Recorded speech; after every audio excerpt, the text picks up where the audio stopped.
मनापासून स्वागत आहे। आणि आज परत वातावरण खराब झालंय, अजिबात ऊन नाही आणि थोडीशी थंडी पण वाजते। चला, कालच्या दिवशी मिरच्या घेतलेल्या होत्या, त्यात अजून थोड्याशा बाकी आहे निवडायच्या, पण त्याआधी मला पुन्हा एकदा एक काम आलेलं आहे आणि ते काम मी स्वतःहूनच बोलवून घेतलं। काय आहे ते तुमच्यासोबत मी शेअर करते। तर बघा, हा आहे वाटाणा, इतका सगळा वाटाणा, जो की मीच त्या मिस्टरांना सांगितलं होतं। आमच्याकडे ना होलसेल मार्केट असतं, म्हणजे तिथे कॅरेट असं आपल्याला होलसेलमध्ये मिळत असतं। म्हणजे जो काही आपला भाजीपाला आपण घेतो तिथून न घेता जे मेन मार्केट असतं, जसं की आमच्याकडे ओझरमध्ये आहे, सो तिथे आहे कमी किमतीमध्ये मिळतं। आणि हा हो, आणि शिवांश इकडे वाटाणा सोलायला मला हेल्प करतोय, हो की नाही? बघा, बसल्या बसल्या त्याने इतके दाणे सोललेले आहे आणि आम्हाला तितका वाटाणा सोलायचा आहे, म्हणून म्हटलं आता आधी टिफिन वगैरे बनवूया। नाश्त्याला काय घ्यायचं सोनू तुला? सांग यांना, सांग। ओट्स खायचे आम्हाला। आणि हे बघा, पडला होता तो, त्याच्या नाकाला पण लागलेला आहे। आंघोळ वगैरे अजून सगळं काही बाकी आहे। दूध घेतलंय, त्याला औषधं दिली आणि आता नाश्ता बनवायचा, ओट्स बनवायचे, टिफिन बनवायचा आहे आणू स्कूलला जाणार आहे आणि घरातली कामं झाल्यानंतर हे काम आहे। असा आजचा आमचा दिवस आहे। सो चला, आजच्या व्हिडिओमध्ये काय काय होतं आहे ते तुमच्यासोबत शेअर करते, व्हिडिओ स्किप न करता बघत राहा। आणि हो, हे वाटाणे वर्षभर मागच्या वर्षी ना मी अर्धेच होते तर ते मला 7-8 महिने पुरले। आता 1 कॅरेट आहे, तर तुम्ही विचार करू शकतात की वाटाणा त्याचा किती निघणार आहे आणि मग तो वर्षभरासाठी स्टोअर कसा करायचा हे पण मी तुमच्यासोबत शेअर करेल, तर व्हिडिओ स्किप न करता नक्की बघत राहा। तर नेहमीप्रमाणे सकाळची सुरुवात होते ती आपली किचनमधून, आणि सकाळी दूध गरम करायला ठेवलं, कारण की सगळ्यांनाच दूध घ्यायचं असतं। आणि आत्ताचंही दूध आलेलं होतं, त्याबरोबर स्वयंपाक करायचा होता। चला, आज मला बनवायचं होतं बीटरूटचा ज्यूस, जो की सगळ्यांसाठी खूप हेल्दी असतो। खरं तर आहे ना, बरेच बीटरूट घरामध्ये आहे आणि असं जसं आपण काकडी वगैरे खातो तसं काही मुळात कुणाला खायला आवडत नाही।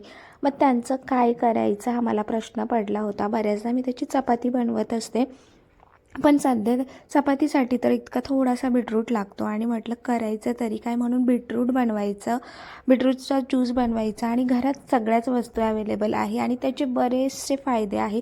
पण त्याआधी ना थोडीशी प्रिपरेशन आधी स्वयंपाकाची करून घेते। पीठ थोड्या वेळ मळून ठेवलं ना तर पोळ्या खूप छान येतात। आणि अनु बाहेर खेळतोय क्रिकेट, आणि सकाळी सकाळी मिस्टर आणि अनु मस्त असे क्रिकेट खेळत असतात, मस्त त्यांची एक्सरसाइज होते। त्यानंतर घरात आला की मग त्याला ज्यूस वगैरे घेतलं की आंघोळ झाली की मग झटपट असं स्कूलचं आवरायचं असतं त्याचं, तर तोपर्यंत माझी इकडे टिफिनची तयारी चाललेली असते। आता बीटरूट ज्यूस बनवण्यासाठी मी इथे बीटरूट घेतलं आहे, गाजर घेतलं आहे आणि आल्याचा तुकडा आहे, लिंबू आहे आणि त्याचबरोबर 2 ऑरेंज आहे माझ्याकडे। या ठिकाणी ऑरेंज वापरलं नाही तरी चालेल, वापरलं तरीही चालेल, कारण की मस्त अशी टेस्ट लागते। आणि ना तुम्हाला माहिती असेल की ABC ज्यूस म्हणतात, ज्याच्यामध्ये ॲपल, बीटरूट आणि कॅरेट, गाजर असं असतं आणि खूप हेल्दी असा ज्यूस असतो। सो म्हटलं आता ज्यूस बनवूया। पहिल्यांदा बनवते, कसा काय लागतोय ते तर तुम्हाला मी पुढे सांगेलच, पण याचे बरेचसे फायदे आहेत। सगळ्यात महत्त्वाचं हिमोग्लोबिन वाढतं। ज्यांचं रक्त कमी आहे त्यांनी बीटरूट खावं असं म्हणतात आणि ते खात नाही। आता माझ्या मुलाचं रक्त थोडंसं कमी आहे आणि त्यामुळे त्याच्यासाठी या गोष्टी मला खूप जास्त गरजेच्या असतात, की त्याचं डाएट किंवा त्याच्या ह्या सगळ्या गोष्टी मेंटेन ठेवणं, आणि त्या सगळ्या गोष्टी कुठल्याही मेडिसिनशिवाय, म्हणजे जे काही आपलं डाएट आहे खाण्यातून त्याला देणं हे खूप जास्त महत्त्वाचं आहे। आणि कारण की त्याचा ब्लड ग्रुप हा O निगेटिव्ह आहे, खूप रेअर असतो असा, आणि त्यामुळे मग त्याची आधीच काळजी घेतलेली बरी असते। त्यामुळे खजूर आहे, मनुके आहे आणि बीटरूट वगैरे अशा ज्या काही रक्त वाढवण्याच्या गोष्टी आहेत त्या सगळ्या मी त्याला देत असते। तर इथे ज्यूस बनवायला घेतला, कॅरेट आणि बीटरूट आणि आल्याचा तुकडा हे सगळं मिक्सर ग्राइंडरला फिरवून घ्यायचं आहे। त्यामध्ये थोडंसं पाणी ॲड करायचं आणि मोसंबीचं ज्यूस हे भांडं होतं माझ्याकडे, त्यातनं मी तो काढून घेते आणि त्यानंतर चाळणीने गाळून त्यामध्ये लिंबू ॲड करायचा, थोडंसं तुमच्याकडे काळं मीठ असेल तर ते, किंवा नॉर्मल आपलं मीठ टाकायचं थोडंसं, आणि असं छानसा ज्यूस होतो। पचनशक्ती सुधारते, ज्याला वजन कमी करायचं आहे त्यांच्यासाठीही चांगलं आहे। सगळ्यात भारी तर आपल्यासाठी ना स्किन खूप छान ग्लो करते, आणि अजून त्याबरोबर फायदा आहे की हार्टसाठीही बीटरूट खूप चांगलं असतं। त्यामुळे सकाळी सकाळी हा ज्यूस म्हणजे आम्ही सगळ्यांनीच घेतला आणि सगळ्यांना खूप जास्त आवडला. पर्सनली तर मला खूप आवडलं. त्यामुळे म्हटलं की जोपर्यंत बीटरूट आहे तोपर्यंत रोज सकाळी हा ज्यूस घेऊया. आणि ते शिवांशचं चाललं होतं हेल्दी ज्यूस आहे का, प्रोटीन आहे का, असं बऱ्याच गोष्टी विचारत होता. कारण की ना आमच्या घरात अशा विषयांवर चर्चा चालत असतात की ह्या गोष्टींमध्ये काय आहे. मग आम्ही सर्च करतो वगैरे आणि मग त्याच गोष्टी मुलांच्या कानांवर पडत असतात. चला आता इथे छान मी गाळून घेते. आणि हे जे तुम्ही बघताय ना जे मी गाळलेलं आहे ते जर आपण सुकवलं तर पुन्हा त्याची पावडर होऊ शकते. पण इतकं जास्त ऊन नाही आहे त्याच्यामुळे मी असं केलं. पण जर जास्तीचे बीटरूट असेल तर किसून उन्हामध्ये वाळवायची आणि त्याची पावडर बनवून ठेवायची. म्हणजे ज्यावेळेस बीटरूटचा सीझन नसेल किंवा आपल्या अदर डेजमध्ये पण आपल्याला हे एवढं सगळं पसारा करायची गरज पडत नाही. फक्त त्या पावडरमध्ये पाणी घालायचं आणि ज्यूस प्यायचा. सो बघा मस्त असा ज्यूस होतो आहे.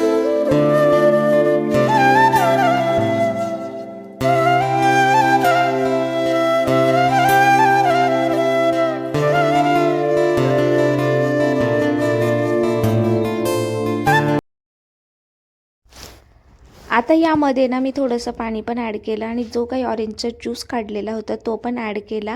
आणि त्याचबरोबर थोडासा लिंबाचा रस आणि थोडंसं मीठ यामध्ये घालायचं होतं. जे तुम्ही कुठलंही मीठ वापरत असाल ते थोडंसं चिमूटभर घाला, जेणेकरून त्याची टेस्ट ॲडजस्ट होते आणि इतका मस्त लागतो ना. लहानांपासून मोठ्यांपर्यंत सगळेच पिऊ शकतात. सगळ्यात महत्त्वाचं अनुला खूप आवडला तो आणि ते माझ्यासाठी जास्त गरजेचं होतं. आणि म्हटलं आता त्याच्याचबरोबर आपण सगळेही पिऊया, जेणेकरून मग त्यालाही तितकंच चांगलं वाटेल. आणि सगळे मिळून पिलं की मुलांनाही तितकं बरं वाटतं की चला आपण एकटंच नाही आहे, आपल्याला वेगळं असं काही देत नाही आहे. त्यामुळे मग त्याच्यासोबत मीही ते घेतलं, मिस्टरांनी घेतलं आणि शिवांशलाही दिलं होतं. सो चला खूप छान झालं होतं. आणि हा ज्यूस तर आता आम्ही रोजच पिणार आहोत. आणि सगळ्यात महत्त्वाचं जर स्किन ग्लो करते तर प्यायलाच पाहिजे. आपलं असं असतं की आपल्याला छान दिसायला कोणाला आवडत नाही. सो चला ज्यूस घेतला, त्यानंतर मस्त असा ओट्सचा नाश्ता केला. आणि ही मस्त अशी वांग्याची भाजी बनवलेली होती, भरलेल्या वांग्याची भाजी, जी की लग्नातल्या वांग्यासारखी असते. आणि ती अनुला मी टिफिनला दिली आणि त्याला असं खूप समजावून सांगितलं की खूप छान लागते. तो म्हणतो अशी भाजी कोणी आणतं का वगैरे वगैरे. म्हटलं सगळे आणतात, ज्याला आवडतं ते आणतं आणि आपण बनवलं आहे तर न्यायचं आणि खायचं. तो त्याने ऐकलं आणि त्याला खरंच ती भाजीही आवडली. चला आता इतका सगळा वाटाणा आणून ठेवला आहे तर तो इथे मग दुपारची सगळी कामं आवरली आणि सोलायला बसले. आता हा वाटाणा मी काही एकटीने सोललेला नाही, मला दोन्ही मुलांनी मिस्टरांनी सगळ्यांनी मदत केली. ज्याला ज्याला वेळ मिळत होता त्यांनी तो वाटाणा सोलायला हेल्प केली. आणि त्यामुळे 1 कॅरेट वाटाणा सोलणं काही सोपी गोष्ट नव्हती. सो बराच वेळ यामध्ये गेला. आणि त्यानंतर आता पुढे कसं काय करते ना हे तुमच्यासोबत शेअर करते. तर व्हिडिओ स्किप न करता नक्की बघा. आणि व्हिडिओ आवडत असेल तर लाईक करा, शेअर करा. आणि ज्यांनी आपल्या चॅनलला अजून सबस्क्राईब केलेलं नसेल त्यांनी चॅनलला सबस्क्राईब करा.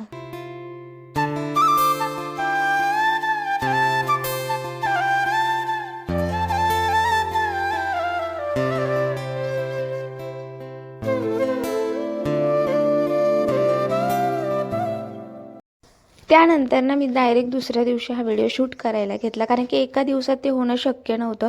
तर एका मोठ्या पातेल्यात मी पाणी टाकलं आहे, कारण की वाटाणा पण जास्त आहे. तर तो 2 चमचे साखर घातली, 1 चमचा मीठ घातलेलं आहे. गरम पाणी आणि इथे ना बर्फाचं पाणी मी बनवलं आहे ते घेतलं आहे. आणि हा वाटाणा मी कालपासून सोलते आणि आता वर्षभरासाठी आपल्याला फ्रोझन करायचा आहे. त्यासाठी हा वाटाणा इथे घेतलेला आहे आणि तुम्ही बघू शकता. सो मस्त असा हा वाटाणा आहे. यातला खराब वाटाणा असेल किंवा छोटे वाटाणे असेल ते मी काढून टाकले. आणि त्यामुळे काय होतं आहे की वाटाणा आपला अजिबात खराब होणार नाही. पाणी इकडे उकळत आहे.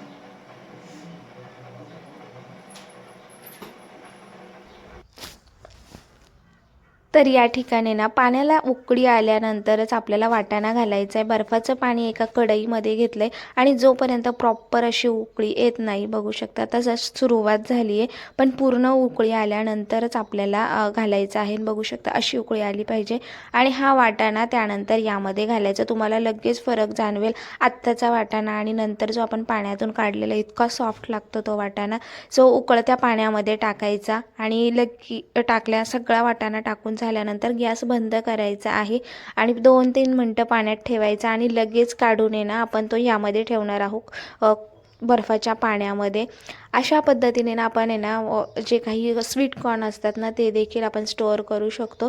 सो मी बऱ्याच वर्षापासून आहे ना म्हणजे आता करायला सुरुवात केली आणि भरपूर अशा ज्यावेळेस सीझन नसतो किंवा आपण फ्रोझन मटार आणतो ना त्यावेळेस, आता मी जेव्हा स्वतः या गोष्टी केल्या ना त्यावेळेस मला बऱ्याच गोष्टी समजल्या की आपण ज्यावेळेस फ्रोझन मटार आणतो ना त्यामध्ये खूप सारा बारीक वाटाणा असतो आणि मग अळया वगैरे पण असू शकतात आणि ते तसंच जर ते लोक करत असतील ना तर आपल्याला ते खाण्यापेक्षा आपण स्वतः थोडंसं म्हणजे मला एक दिवस त्रास झाला की वाटाणा सोलायला वगैरे लागला. पण ठीक आहे तो त्रास, कारण की आपण जितकी केअर करून या गोष्टी करतो ना तितकं ज्यावेळी आपण बाहेरून आणतो तितक्या गोष्टी तशा नसतात. म्हणून म्हटलं चला आपण करूया चांगलं. आपण जितकी घरी काळजी घेतो ना तितक्या बाहेरच्या खाण्याच्या गोष्टींमध्ये काळजी घेतली जाते असं नाही आहे. तर तुम्ही बघू शकतात उकळत्या पाण्यातून काढलं आणि लगेच बर्फाच्या पाण्यात टाकल्यामुळे त्याची जी कुकिंग प्रोसेस आहे ना ती लगेच बंद झाली आणि वाटाणा जो शिजण्याचं काम आहे ना ते बंद झालं. आणि साधारण 2 ते 3 मिनटं ना यामध्ये आपल्याला बर्फाच्या पाण्यात ठेवायचं आहे आणि त्यानंतर ते पुन्हा चाळणीत काढून घ्यायचं. यामध्ये तुम्हाला आणखी एक इंटरेस्टिंग गोष्ट किंवा एक टिप्स तुम्ही म्हणू शकता की या पाण्यामध्ये जर विनेगर घातला ना तर तो जो काही वाटाणा आहे तो आणखीन जास्त व्यवस्थित स्टोअर होऊ शकतो. जर कदाचित तुमच्याकडनं ही कुकिंग प्रोसेस आहे ती व्यवस्थित जर तेवढ्या वेळात जर पार पडली नाही तर ते विनेगर आहे ते जर तुमचं जास्तीचं भारी काम करू शकतं. कारण की विनेगर जे आपण प्रिझर्वेटिव्ह म्हणून आपण यूज करत असतो जे की तुम्हाला माहिती असेल. सो आता माझ्याकडे तरी नव्हतं पण मला ही सवय झाली आहे ना या सगळ्या गोष्टी करायची, त्यामुळे त्या गोष्टी बऱ्यापैकी परफेक्ट होतात. जसं की पनीर बनवणं आहे किंवा या अशा, कारण की मला त्या गोष्टी करायला तितक्या आवडतात आणि या सगळ्या गोष्टी ज्या आहेत ना आपण त्या हळूहळू शिकत असतो. सो तशाच काहीसं झालं आहे. कारण की जेव्हाही कधी सुरुवातीला करतो त्यावेळेस थोडीशी गडबड होते पण त्यानंतर बऱ्याचशा गोष्टी चांगल्या पद्धतीने जमायला लागल्या. आता बर्फाच्या पाण्यात ठेवलं आणि तुम्ही बघू शकता पूर्ण कुकिंग प्रोसेस बंद झाली आहे आणि त्याचा कलर पण इतका मस्त असं हिरवागार तसाच राहिलेला आहे. आणि आता हे चाळणीत काढून घेऊया.